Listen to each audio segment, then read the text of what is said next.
Marsch, Sau, was dir so? Was verschlagt ihr so in unsere Richtung? Wir hatten einen Nymphomanienkongress hier in der Gegend. Aha! Und was macht man da so?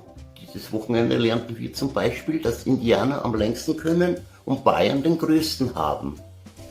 Darf ich mich vorstellen? Winnetou, Huberbauer.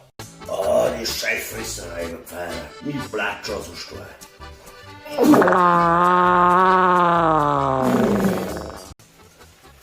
Oh so, ich kaufe mir jetzt den Moss. Servus. Schau, vergiss fein nicht, dass du meine wieder daheim sein musst. Dass du aber mitprobieren musst. Ha? Wenn man so einen Deppen ins Haus kommt mit den Bügeln, oder? Das Einzige, was ich nicht der Backen kann, wenn es frisch geschnitten hat, ist, dass der Opa sagt, wie ich von meinen Lumpereien heimkomme.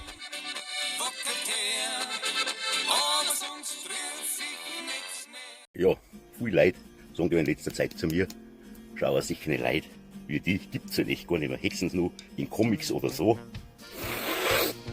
Ja, mei. Aber wer kann, sagt man in Bayern. Servus. Interessiert mich nicht, ob ich Feuerwerk machen darf oder nicht. Ich mache was für euch. Habt's einfach ins Gärten gesehen. So, jetzt möchte ich herzlich Danke sagen für das geile 2020 auf TikTok.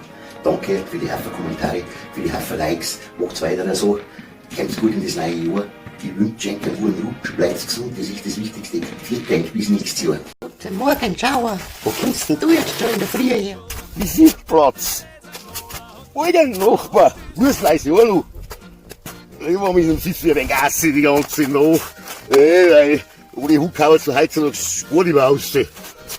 Das war wieder heim, die Pfiffi, die ist da auch noch. Pfiffi, einfach heim, Pfiffi.